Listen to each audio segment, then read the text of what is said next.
Bulatkan tekad, kuatkan hati, negeri ini memanggilmu kawan. Belajar, bergerak, berbagi untuk negeri.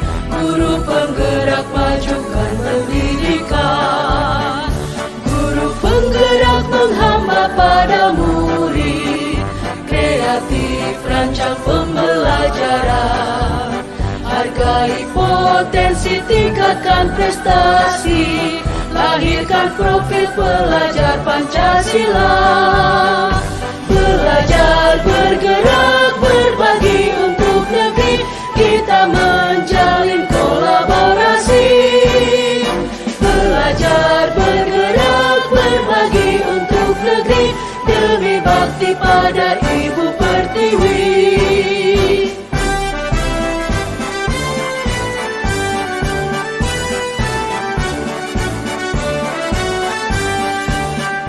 Bulatkan tekad, kuatkan hati, negeri ini memanggilmu kawan. Belajar, bergerak, berbagi untuk negeri. Guru penggerak, majukan pendidikan. Guru penggerak menghamba pada murid. Kreatif, rancang pembelajaran.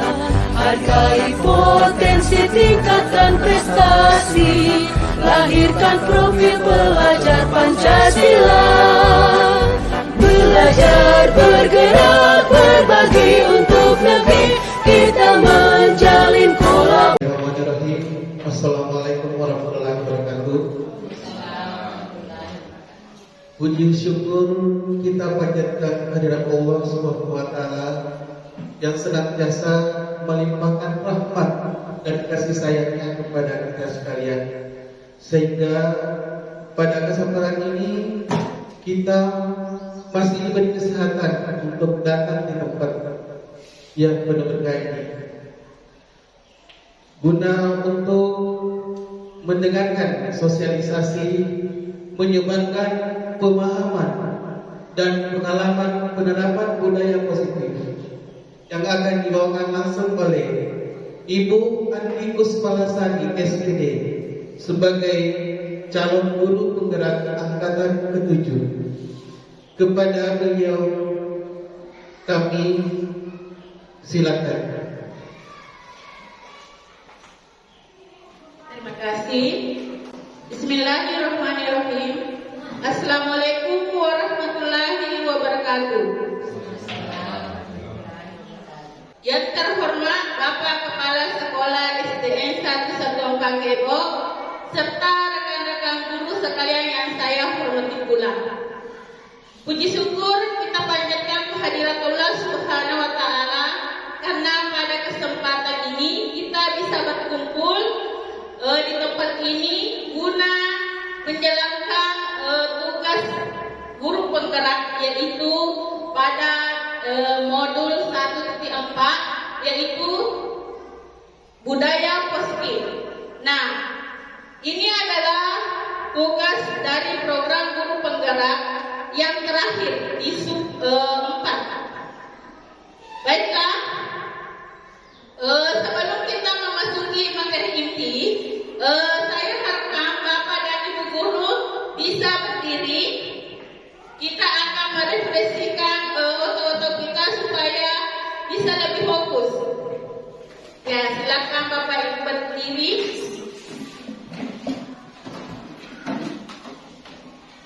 Ya, ada pengarahannya, yaitu misalnya kalau saya bilang pagi tepuk 1 kali, siang tepuk 2 kali, kalau malam tepuk 1 kali tetapi tidak berbunyi. Ya, kita mulai dulu ya Bu, Bapak Ibu semangat ya. Ya, pagi, siang, malam. Iya, kita ulangi 1 kali lagi. Malam. Ada yang tidak fokus ya? Kita coba siang, pagi, malam. Iya, oke. Sekarang sudah bagus konsentrasi. Silakan Bapak Ibu duduk kembali.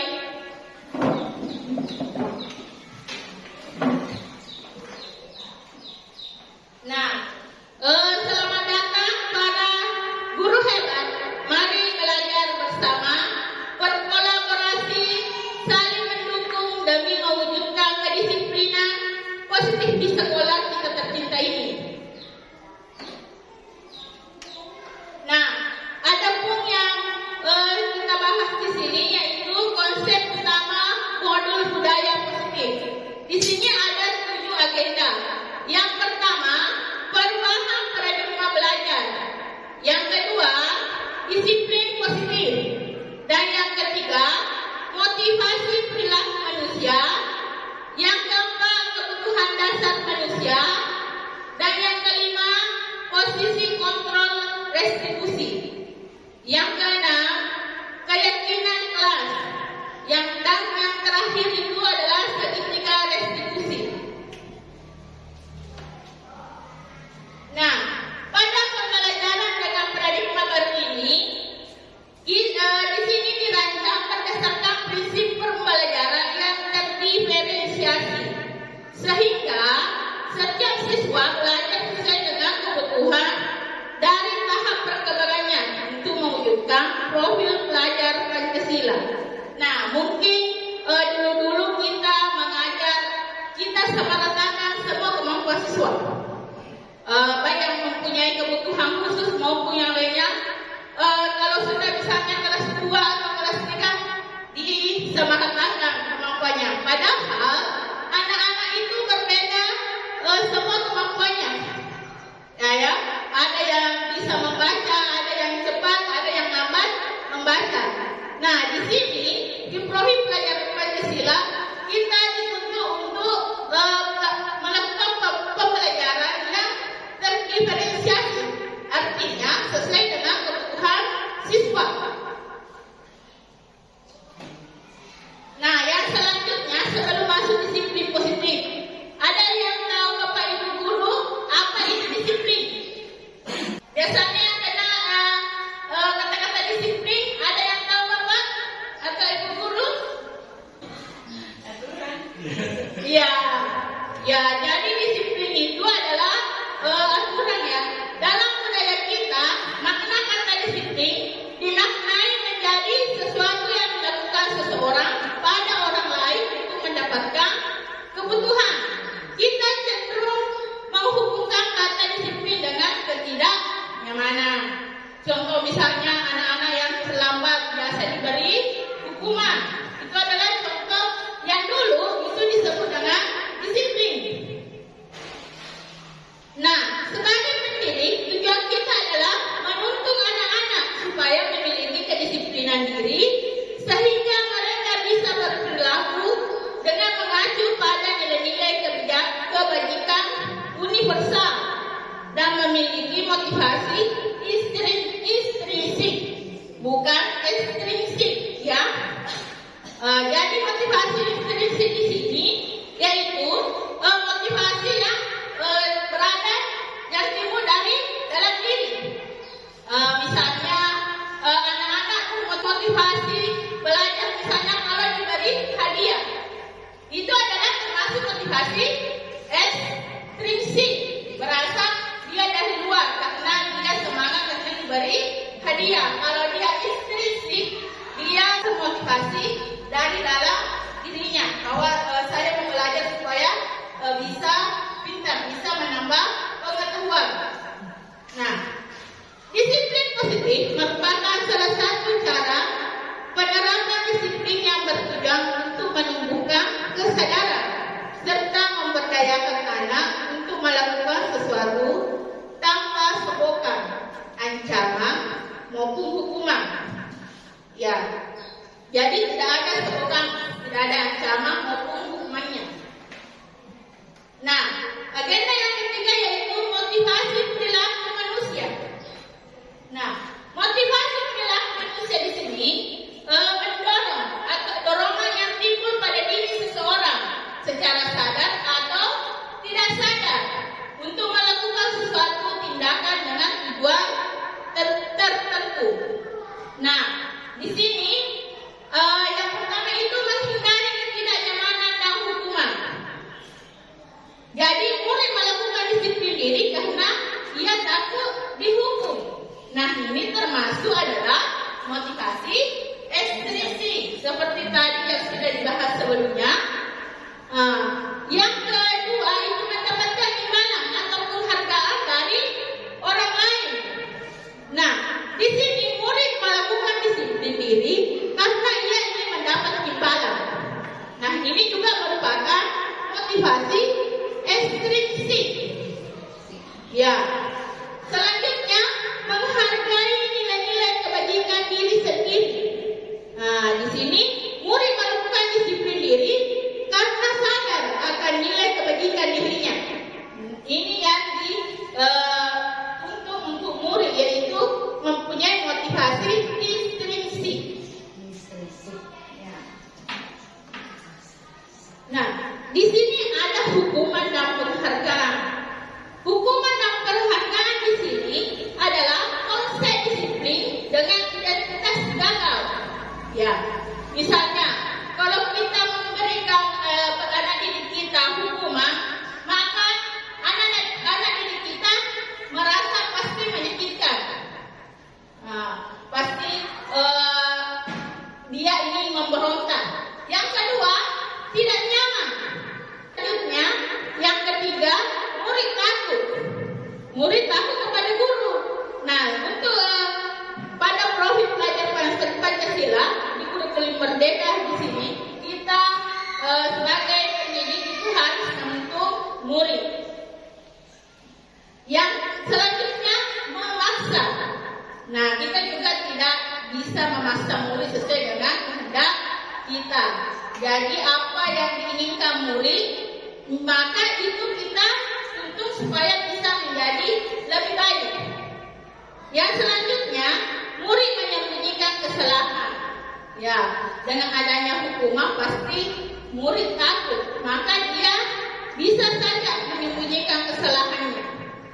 Yang selanjutnya, murid menjadi rendah diri. Dengan selalu diberi hukuman, maka dampaknya kepada murid dia akan rendah diri. Ya. Yang selanjutnya itu penghargaan. Nah, di sini juga yang sering kita alami dulu yaitu memberi penghargaan kepada murid. Ternyata pada modul ini saya juga baru belajar bahwa penghargaan juga tidak bagus untuk murid. Kenapa? Karena itu tidak efektif. Kenapa tidak efektif? Karena misalnya kalau dia melakukan sesuatu maka diberi penghargaan atau imbalan, maka dia akan melakukan hal itu dengan mengingat bahwa ada imbalan yang akan diberikan, maka itu tidak efektif. Yang selanjutnya, merusak hubungan atau sifat diri dengan misalnya memberikan penghargaan kepada misalnya murid yang lebih pintar, maka pasti murid-murid yang lain merasa iri. Dan selanjutnya, mematikan kreativitas. Ini juga bisa merusak atau mematikan kreativitas anak dengan memberikan penghargaan. Kenapa? Karena misalnya kita memberikan penghargaan, maka anak itu selalu menunggu atau dia akan berkreatif apabila dia diberi penghargaan. Tidak ada motivasi di dalam dirinya untuk kepentingannya sendiri. Nah, yang selanjutnya menghukum dengan sistem ranking. Nah, ini masih sering dilakukan. Misalnya si A ranking ini, si B ranking ini. Nah, ini juga merusak termasuk adalah disiplin gagal. Karena ada anak-anak yang merasa misalnya yang dia ranking rendah, maka dia akan merasa malu. Sebenarnya itu tidak boleh karena di IKN atau kurikulum Merdeka itu sudah tidak ada sistem ranking. Selanjutnya merampas hak menghargai dirinya. Nah, di sini merampas hak menghargai dirinya, misalnya anak-anak sudah pintar membaca, bisa merangkai kata. Nah, setelah dia pintar membaca, maka dia akan pasti senang disitulah kita merampas haknya. Pasti dia kita akan membaca pasti diberi hadiah. Nah, ini termasuk kita merampas haknya secara alami. Nah, ada pun yang konsep disiplin dengan identitas sukses di sini yaitu berupa konsekuensi dan restitusi. Nah, konsekuensi di sini itu penguatan jangka pendek. Misalnya, jika anak-anak terlambat datang ke sekolah atau tidak memakai atribut saat upacara, diberi hukuman misalnya mencabut rumput.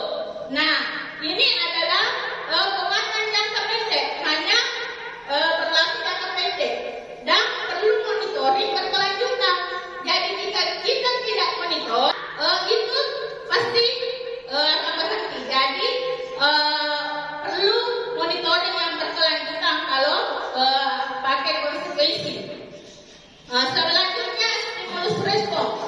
Nah, stimulus respon di sini maksudnya jika anak-anak misalnya menumpahkan minuman, maka misalnya tumpah itu minuman tak. Nah, maka anak-anak langsung merespon, dia itu saya yang lah. Nah, maka itu termasuk stimulus respon. Dengan konsekuensi di sini juga murid menghormati peraturan. Ya, jadi anak-anak tahu jika melakukan ini pasti ada konsekuensinya begini. Misalnya kalau tidak mengerjakan PR, maka konsekuensinya misalnya menulis 3 lembar. Yang selanjutnya kehilangan waktu untuk merenungi kesalahan.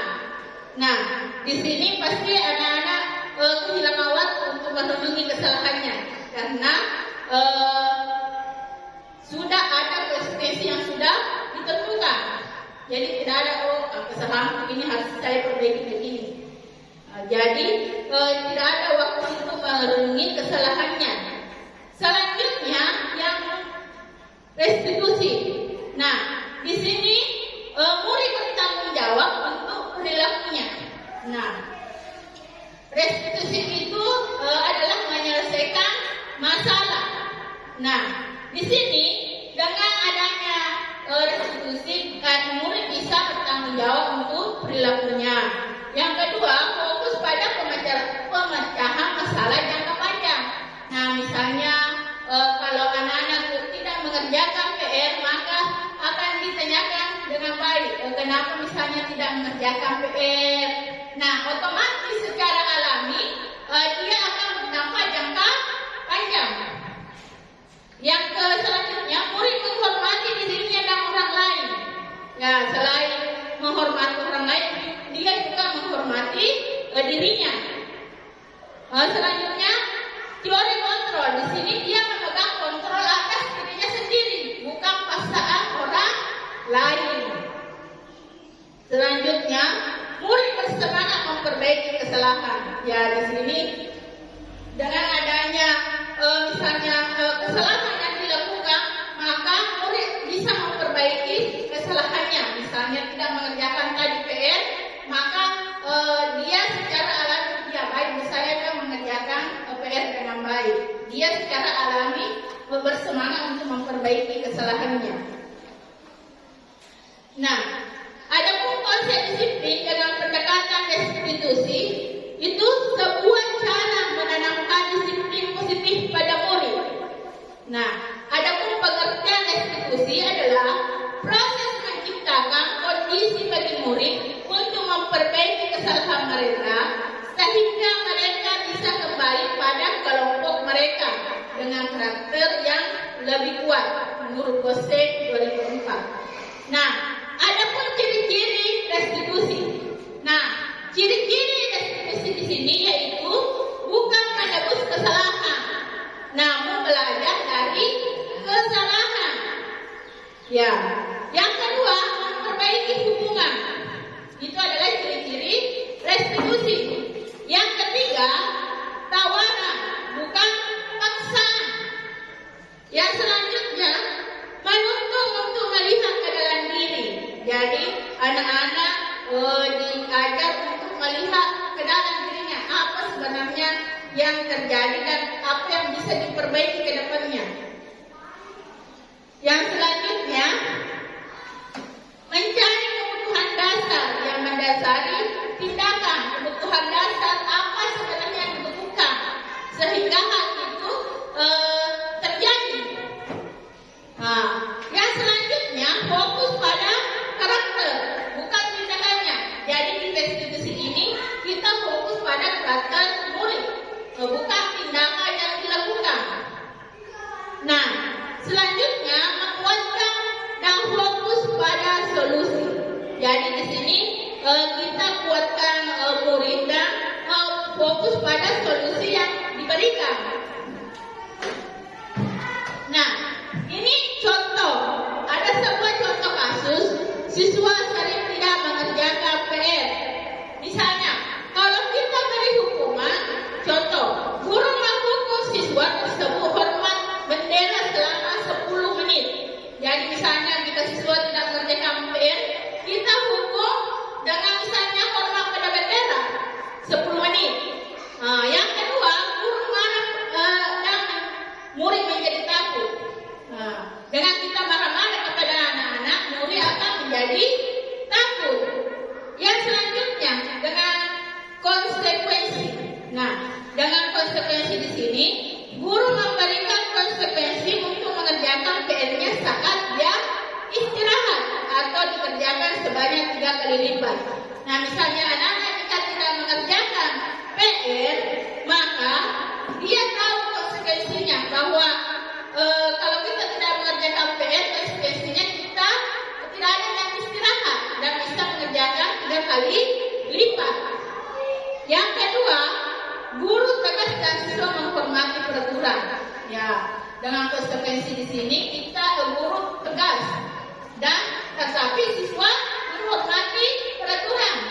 Adapun dengan restitusi, yang pertama, guru menanyakan keyakinan kelas atau dirinya dan membantu siswa menyelesaikan masalahnya. Jadi, jika misalnya ada siswa kita yang bermasalah, kita tanyakan apa keyakinan kelas kita. Apa yang mendasari dia melakukan hal itu. Ya, kita kembali ke keyakinan kelas yang telah dibuat pada awal semester. Yang selanjutnya, guru terbuka dan siswa menghormati dirinya dan orang lain. Di sini guru terbuka dan siswa bisa saling menghormati baik orang lain maupun dirinya. Nah, yang agenda keempat itu kebutuhan dasar manusia. Di sini ada kebutuhan dasar manusia. Di kebutuhan dasar ini pasti kita akan memerlukan bertahan hidup. Maksudnya di sini kebutuhan dasar manusia yang pertama di sini bertahan hidup itu kebutuhan fisiologi, misalnya makan, minum, kesehatan, rumah. Nah, di sini ada dikenal itu sandang, papan, dan pangan. Nah, itu adalah bagaimana kebutuhan untuk bertahan hidup. Nah, yang kedua, kebutuhan kasih sayang dan rasa diterima. Nah, biasa itu ada anak-anak yang caper, mau diperhatikan sama gurunya. Nah, ini adalah kebutuhan kasih sayang dan rasa diterima. Dan ada juga kebutuhan penguasaan. Di sini anak-anak ada yang biasa anak-anak yang mau berkuasa, yang mau menjadi pemimpin di kelasnya. Nah, ini adalah kebutuhan penguasaan. Selanjutnya kebutuhan kebebasan. Nah, di sini anak-anak merasa bebas. Biasa kita menjelaskan anak-anak main di belakang. Nah, dia ini merasa bebas, dia tidak mau tertekan. Nah, kebutuhan yang diperlukan di sini adalah kebutuhan kebebasan. Dan selanjutnya itu kebutuhan kesenangan. Di sini biasa anak-anak hanya senang-senang mau saja bermain di kelas, tidak mau belajar, mau main terus. Itu adalah kebutuhan kesenangan. Kita menjelaskan dia main di belakang bersama temannya. Nah, itu adalah kebutuhan kesenangan. Nah, di sini ada restitusi. Nah, 5 posisi kontrol restitusi di sini yaitu ada penghukum, ada pembuat rasa bersalah, ada teman, ada pemantau, ada manajer. Nah, Bapak Ibu biasanya sebelum masuk di sini biasanya berada di posisi di mana sekarang? Teman. Ya, ada teman. Apa lagi? Ya, ada kita di posisi manajer ya. Jadi posisi berbeda-beda. Nah, posisi paling tinggi di sini itu adalah manajer. Kita akan belajar bersama-sama menuju ke sana. Video dulu.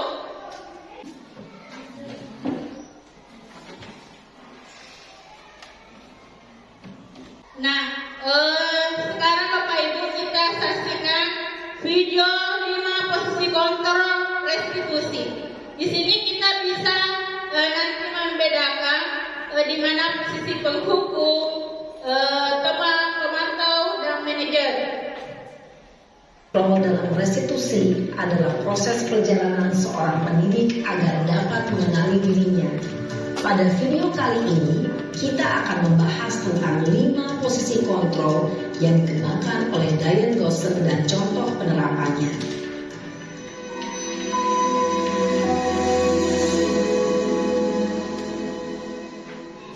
Lima posisi kontrol itu adalah 1. Posisi penghukum, 2. Posisi pembuat merasa bersalah, 3. Posisi teman, 4. Posisi pemantau atau monitor, dan 5. Posisi manajer. Untuk lebih memahami kelima posisi tersebut, mari kita saksikan kasus Naren yang terlambat hadir 20 menit di sekolah dan melihat bagaimana kelima posisi kontrol dalam menghadapi masalah tersebut.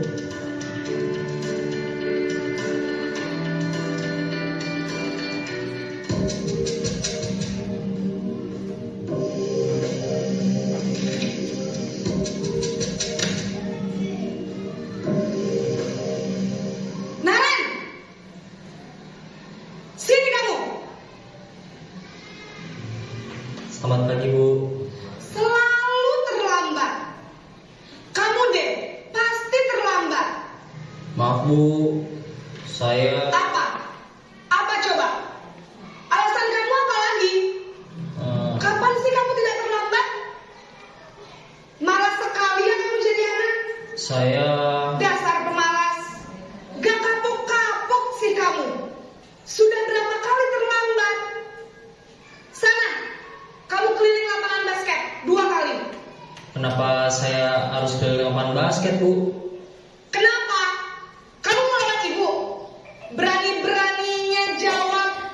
Sudah terlambat, masih berani jawab pula. Sekarang, keliling lapangan basket 5 kali sekalian. Biar kapok. Cepat. Pergi sana ke lapangan basket. Posisi penghukum biasanya berbicara dengan nada tinggi, menghardik, menunjuk-nunjuk, menyakiti, dan menyindir. Hukuman bisa berupa fisik maupun psikis. Ibu dan bapak guru hebat. Dampak yang terjadi pada murid ketika guru berada pada posisi penghukum adalah murid cenderung akan memberontak, bahkan menyimpan dendam.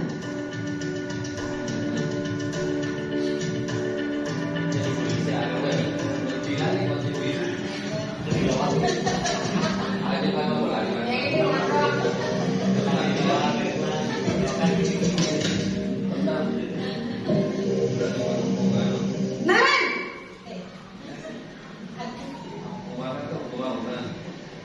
Selamat pagi, Bu. Naren. Kamu kenapa terlambat lagi, nak? Ya Tuhan, Naren. Kamu senang ya bikin ibu susah ya? Kalau kamu terlambat lagi, nanti ibu yang ditegur bapak kepala sekolah, nak. Disangka ibu tidak bisa membina kamu. Duh, gimana ini? Maaf, Bu. Duh, Gusti Naren. Kamu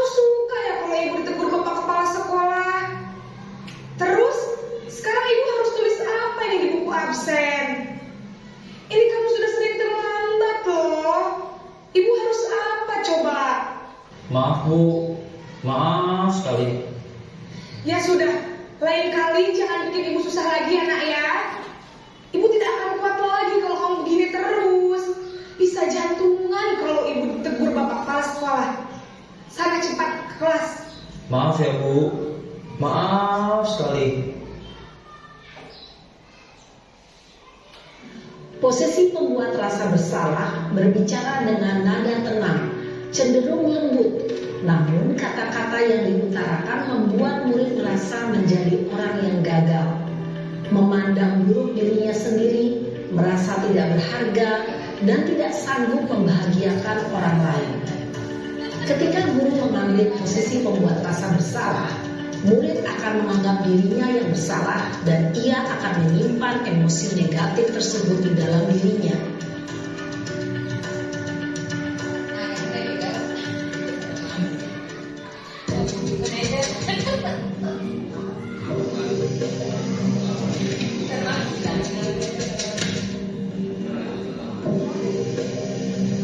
Naren!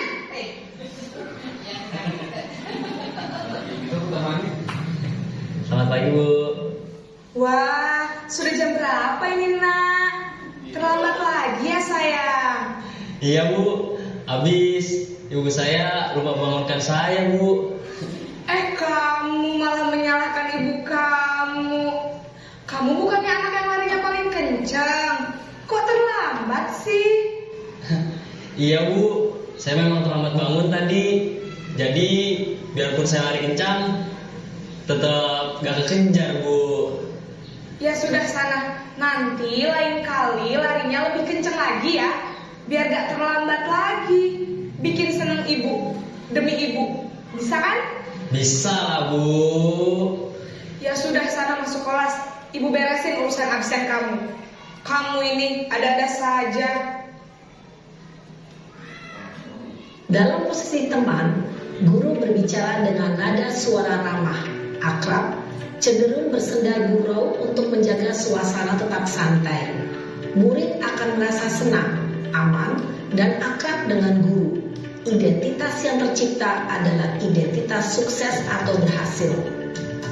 Namun, perlu diingat, karena ini masih dorongan eksternal, maka ada faktor ketergantungan dari murid kepada orang tertentu. Di sini guru absennya, sehingga di lain waktu murid bisa berperilaku baik, namun hanya kepada orang-orang tertentu saja.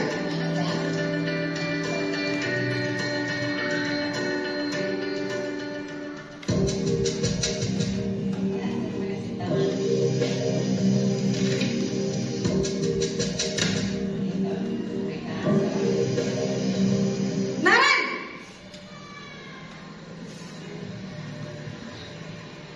Selamat pagi Bu.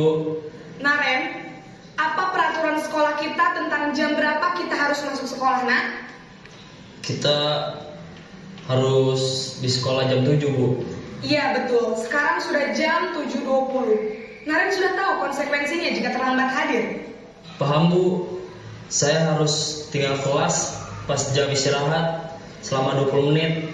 Iya benar, konsekuensinya demikian.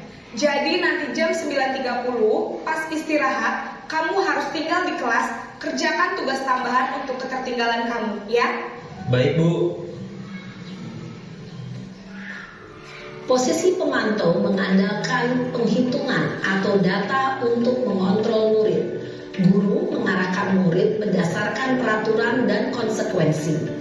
Seorang pemantau menunjukkan bahasa tubuh dan ekspresi wajah yang datar dan cenderung formal.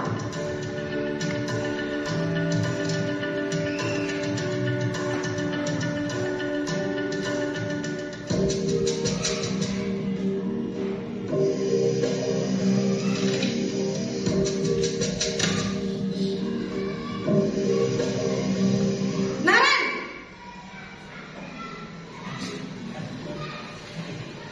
Selamat pagi Bu. Selamat pagi Naren. Maaf Bu, saya terlambat. Iya, sekolah masuknya jam 7, sekarang sudah jam 7.20. Jadi sekarang bagaimana ini Naren? Maaf Bu, saya lupa setel alarm saya semalam. Baiklah, menurut kamu, keyakinan sekolah yang mana yang perlu kamu meningkatkan? Menghargai diri sendiri dan orang lain mungkin ya Bu. Setuju. Jadi, apakah Naren meyakini prinsip saling menghormati tersebut? Iya Bu, saya meyakininya. Apakah Naren bersedia memperbaiki masalah keterlambatan ini? Bersedia Bu. Bagaimana kamu akan perbaiki masalah keterlambatan ini?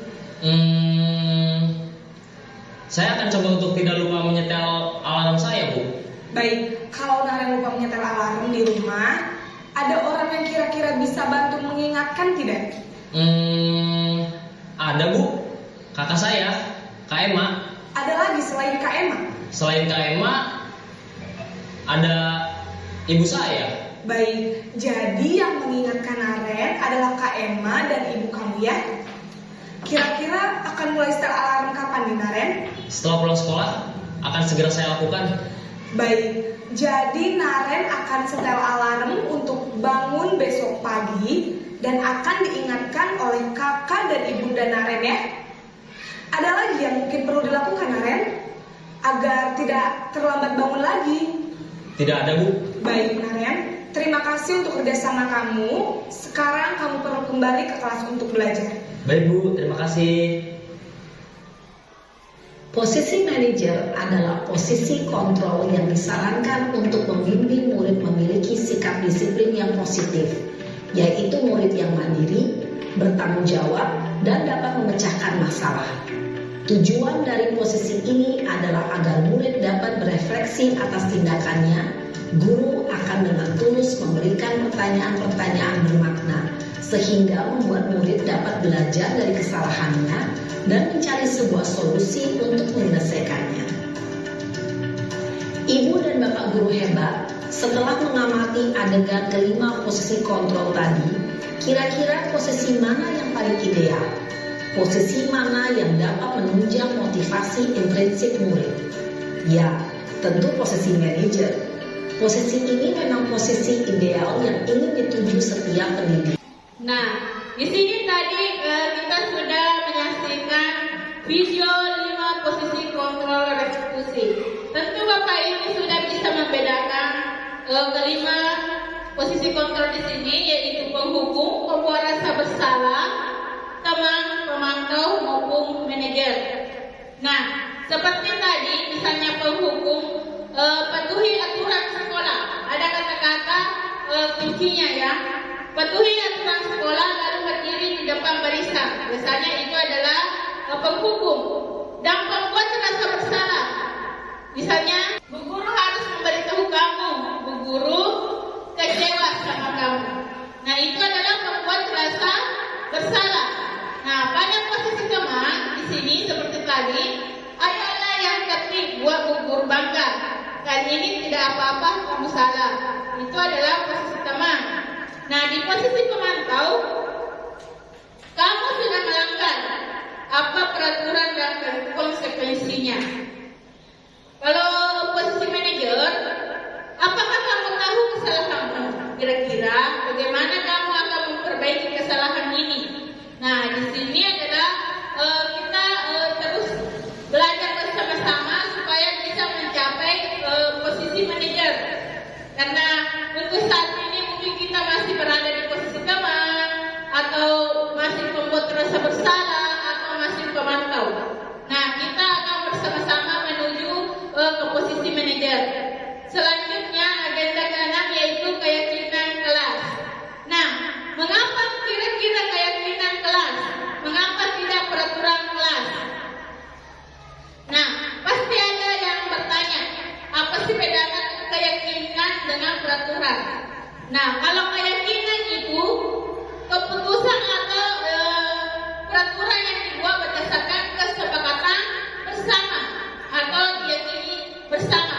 Sedangkan kalau peraturan itu hanya satu arah, misalnya guru membuat peraturan, maka siswa atau murid yang harus melaksanakan. Jadi kalau peraturan itu satu arah, sedangkan keyakinan itu dua arah, bisa saling berdiskusi dengan siswa.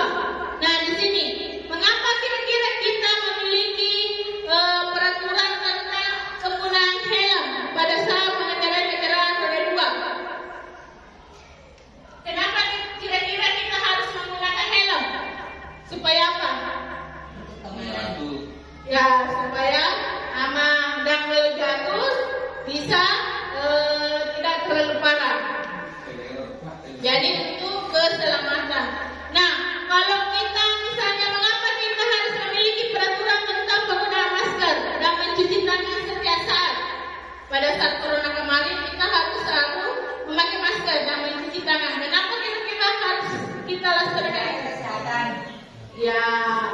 itu menjaga kesehatan.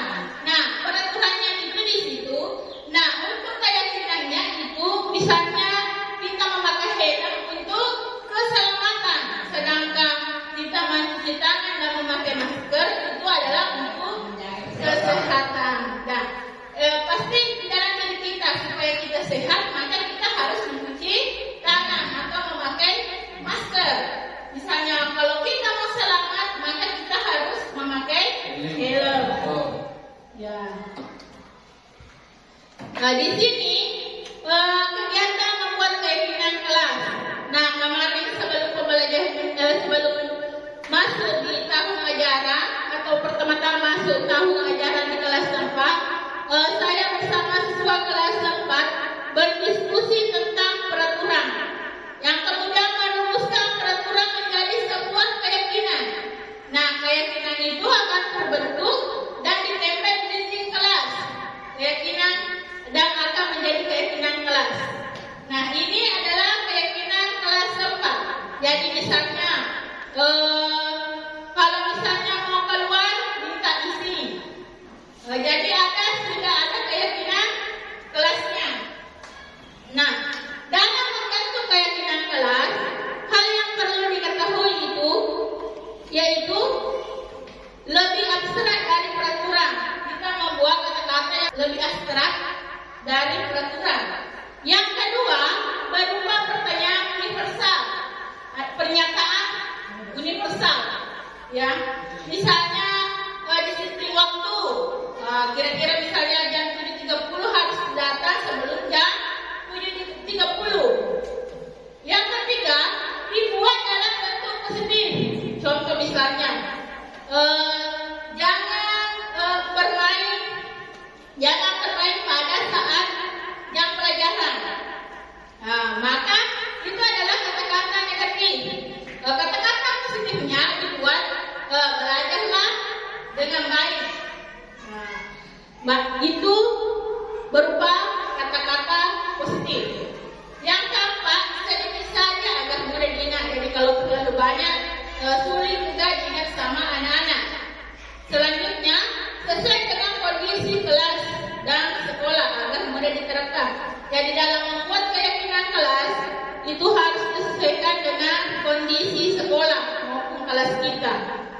Nah, selanjutnya semua warga kelas atau sekolah dilibatkan saat membuat keyakinan kelas. Jadi dalam membuat keyakinan kelas seluruh kelas terlibat. Ataupun kalau kita membuat keyakinan sekolah seluruh warga sekolah terlibat, mulai dari guru, orang tua siswa maupun komite. Ya. Nah, selanjutnya adalah agenda yang ke-7. Itu merupakan agenda terakhir kita hari ini. Adalah restitusi. Nah, dalam melakukan restitusi ada langkah-langkah segitiga restitusi.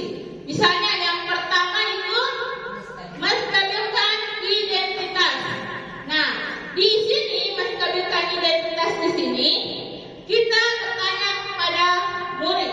Jadi setiap orang pasti kalau anak-anak kita atau murid kita melakukan kesalahan, kita melakukan identitas. Misalnya setiap orang pernah melakukan kesalahan, atau juga bisa kamu bukan satu-satunya yang pernah melakukan ini.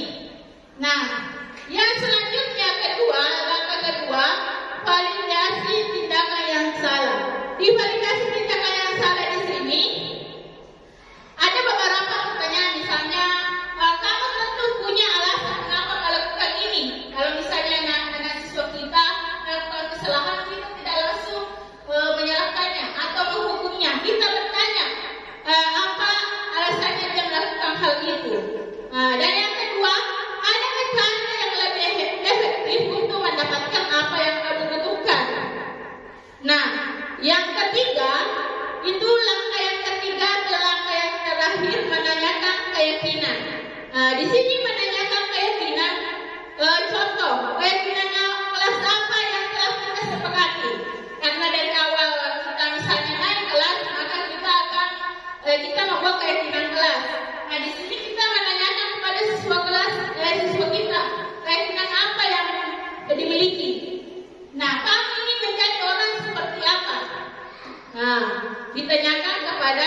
siswa kita.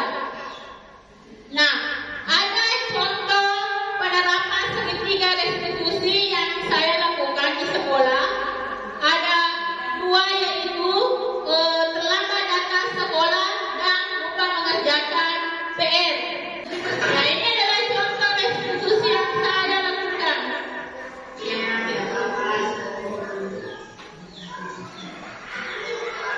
silakan bukunya ya, kita belajar IPA sekarang. Kasih bukunya, bukannya hari ini ya. Iya, tahu kan kenapa Ibu Mama diseret ke sini? Iya, tidak apa-apa ya, nah semua orang punya kesalahan. Teman-teman Ananda juga kemarin ada yang terlambat. Nah, pasti Sarah punya alasan kenapa terlambat. Tadi malam saya keasikan menonton televisi, jadi saya begadang. Bunda tidak mau ya, nak? Tidak begitu. Iya, menonton televisi itu memang mengasihkan, tetapi kalau Ananda menontonnya terlalu malam atau larut malam, maka itu akan merugikan diri Ananda sendiri. Masih ingat tidak keyakinan kelas yang pernah kita buat di awal semester?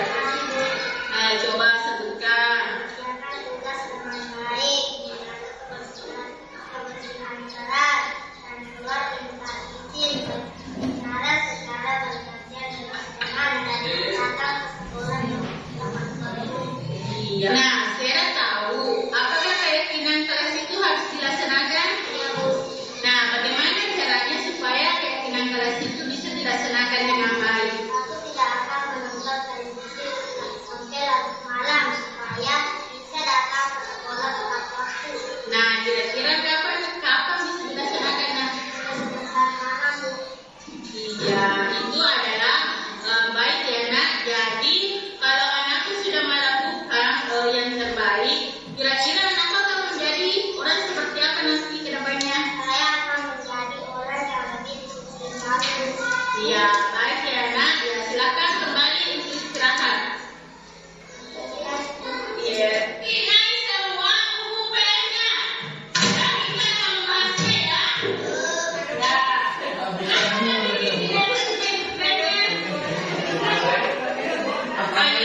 Silakan saya ikuti pembahasannya dulu ya, nak.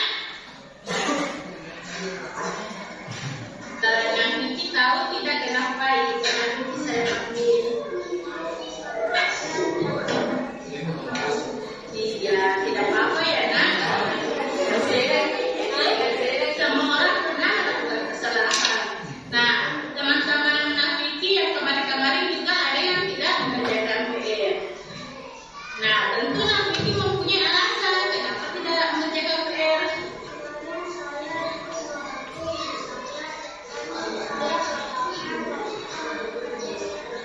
Oh, jadi Vicky kelelahan kamu tidur. Iya. Jadi tapi daripada tidak terlambat banget kan, nak? Iya. Jadi Vicky sudah melakukan hal yang baik dengan datang ke sekolah tidak terlambat. Tetapi dengan kesalahan Vicky yang dilakukan yaitu tidak mengerjakan PR. Nah, kira-kira itu melanggar keyakinan kelas itu tidak? Nah, kira-kira keyakinan kelas apa yang dilanggar?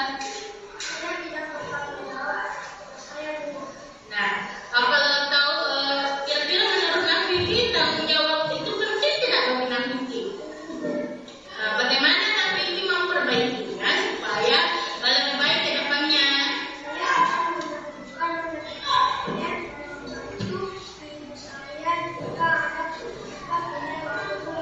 Bagus, nak. Jadi kira-kira ke depannya Vicky akan menjadi orang seperti apa?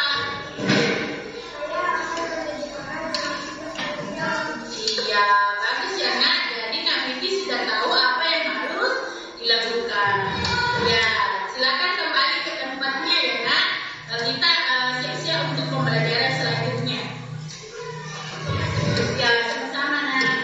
Nah, kita tadi sudah melihat penerapan segitiga restitusi yang saya lakukan di sekolah. Dan adapun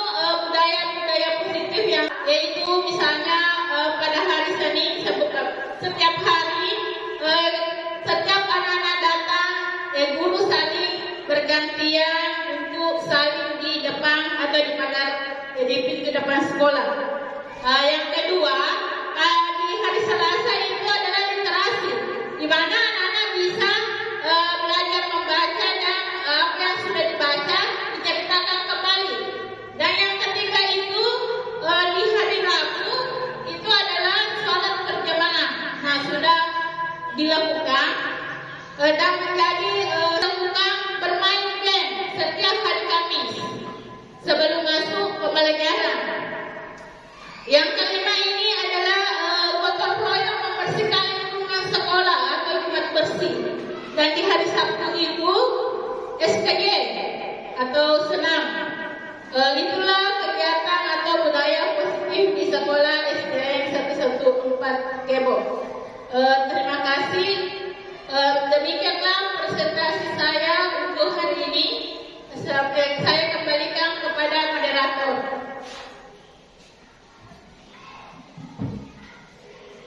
Demikianlah tadi penyampaian Ibu Andi Kusmalasari. Semoga bermanfaat bagi kita dan bernilai ibadah kepada kita sekalian. Dan selanjutnya kita masuk pada sesi pertanyaan. Barangkali Bapak dan Ibu ada yang mengajukan pertanyaan. Dengan ini kami persilakan. Assalamualaikum warahmatullahi wabarakatuh. Saya langsung saja. Saya tadi ini, jadi tadi itu pemaparannya. Jadi yang saya mau tanyakan itu apa tadi itu? Penerapan budaya positif. Ya, yang berhubungan tadi itu.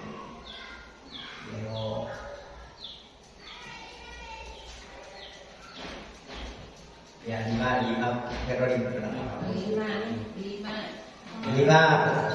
lima posisi kontrol restitusi, pemuatas bersalah, teman, penghukum, teman atau manajer. Jadi bagaimana kalau itu siswa artinya tidak ada masalahnya, tidak juga karena ini lima posisi kontrol restitusi. Kan kalau siswa bermasalah tentunya ada penghukum, ada pembuat bersalah. Ya, kalau siswa itu tidak bersalah bagaimana? Terima kasih atas pertanyaan yang diberikan. Nah, di sini Bapak menanyakan bagaimana kalau siswa tidak ada masalahnya. Karena di posisi ini ada 5 posisi yang dimiliki. Nah, jika siswa tidak ada masalah, maka otomatis kita sebagai pendidik kita harus menuntut murid menjadi lebih baik lagi. Mungkin awalnya murid belum terlalu aktif misalnya di kelas atau belum maksudnya tidak mengerjakan PR dan lain sebagainya. Maka sebagai pendidik itu kita menuntut murid-murid kita menuju ke arah yang lebih baik sesuai dengan minat dan bakatnya atau sesuai dengan kebutuhannya. Walaupun anak itu tidak bisa mempunyai masalah, otomatis perlu bimbingan dan arahan kita. Sesuai dengan filosofi Ki Dewantara, di mana bahwa kita menuntut murid harus sesuai dengan kebutuhannya. Maka apa yang misalnya keunikannya atau kelebihannya, maka itu ditingkatkan. Begitu kira-kira Pak. Assalamualaikum warahmatullahi wabarakatuh. Ya, kalau diulangi kembali itu perbedaan peraturan kelas dengan keyakinan kelas. Kalau dijelaskan kembali perbedaan peraturan kelas dengan keyakinan kelas. Ya. Jadi terima kasih atas pertanyaannya. Di sini perbedaan antara peraturan dan keyakinan. Nah, peraturan di sini adalah satu arah. Jadi misalnya di sekolah ada yang namanya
Nah, semoga sesi ini, sesi belajar kita hari ini membawa manfaat sehingga dapat mewujudkan pelajar berprofil Pancasila. Salam Merdeka Belajar.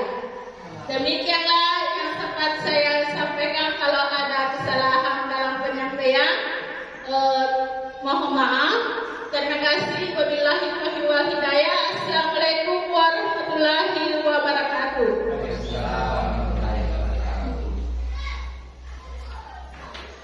Demikianlah rangkaian pemaparan hari ini. Insya Allah bernilai ibadah pada kita semua.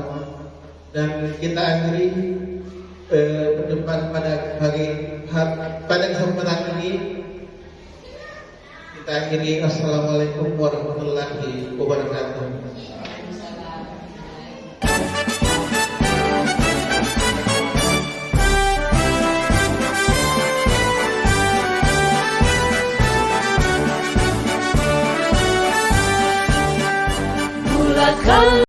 Assalamualaikum warahmatullahi wabarakatuh. Saya Andi Karmawi, teman dari Ibu Andi Kusmalasari SPD. Saya memberikan apresiasi yang tinggi kepada Ibu Andi Kusmalasari SPD terkait budaya positif yang sudah diterapkan dengan membuat keyakinan kelas, dan berharap ini akan berlanjut sampai kapanpun dan anak-anak lebih semangat lagi mengikuti pembelajaran di sekolah.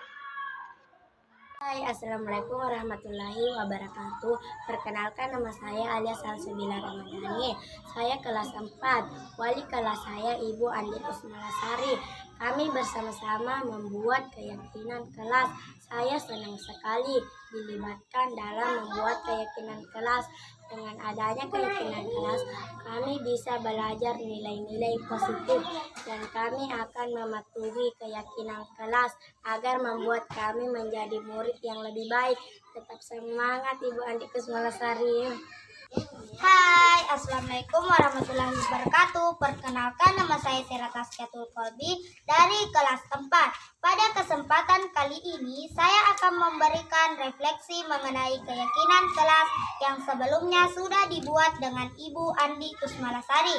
Keyakinan kelas ini berisi tentang kebiasaan-kebiasaan positif yang harus dilaksanakan oleh setiap warga kelas.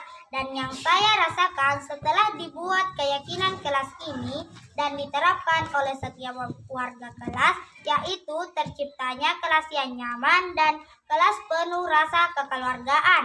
Dan kedepannya melalui penerapan keyakinan kelas ini, saya yakin akan semakin banyak budaya-budaya positif lainnya yang tercipta di sekolah kami. Sekian dari saya. Assalamualaikum warahmatullahi wabarakatuh.